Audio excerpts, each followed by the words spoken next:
I am today finally recording on my actual camera, my Canon M50. It's a little bit outdated now, but it still looks like it's going to do a good job when I'm looking at the monitor anyway and how good the quality is. The only thing is, I do look slightly more tired on this. The quality is a little bit better. The bags under my eyes are a little bit darker. My skin is slightly less clear because your mobile, I don't think maybe you notice this as much because it's such an auto setting, but your mobile does make your skin look quite clear automatically. It's like they have beauty settings naturally on, and of course you can put them up and they become more and more unrealistic as you put them up. What I'm going to do today is, at risk of seeming a little bit pompous, I'm going to read a poem, and it's from Charles Bukowski's Pleasures of the Damned, which I'm not really into poetry that much, and I think it's not necessarily, it's through lack of trying. Poems don't read very well when I read them, and I think probably I would enjoy poetry more read out loud. And I have been to spoken word things in the past and enjoyed them, and I have played around with speaking the poems that I read, and I do enjoy them a little bit more.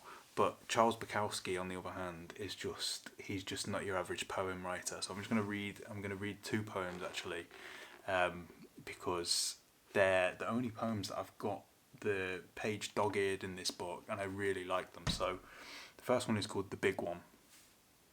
The Big One. He buys 5 cars a month, details them, waxes and buffs them out, then resells them at a profit of 1 or 2 grand. He has a nice Jewish wife, and he tells me that he bangs her until the walls shake. He wears a red cap, squints in the light, has a regular job beside the car gig. I have no idea of what he is trying to accomplish, and maybe he doesn't either. He's a nicer fellow than most.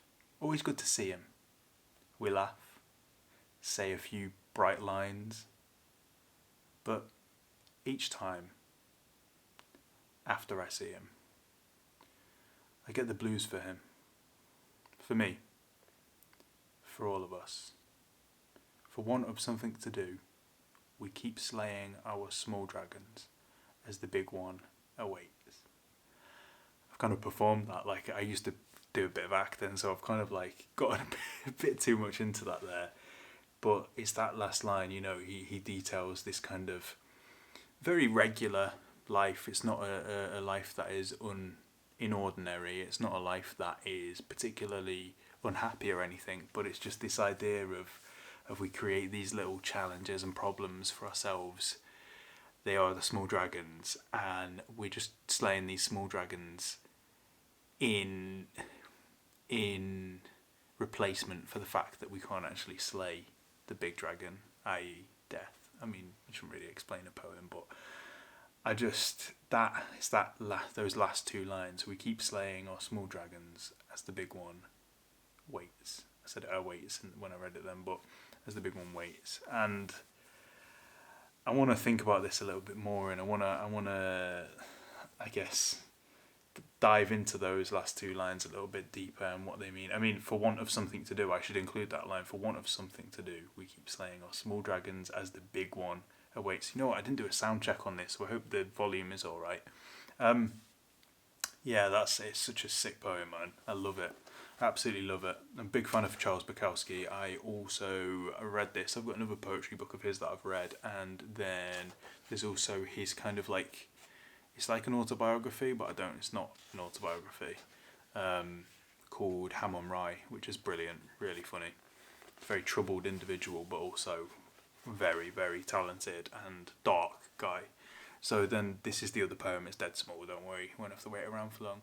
About the Pen Conference, it's called. About the Pen Conference.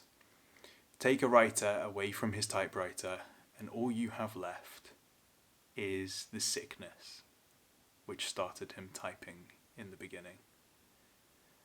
That just spoke to me really, really clearly when I read that, because when I first started writing, and I haven't been writing as much lately, unless you include writing for videos, and I guess I'm writing with my mouth when I'm talking in these videos, run with it. And it just, when I used to write at uni, I would just write and write and write in my notebook all the time. Even when I was kind of in a place with other people who I probably should have been talking to more, I had this weird emptiness inside me, that just this weird pain. And I just felt like the only way to get out was just to write and write and write. So I just used to write rapidly.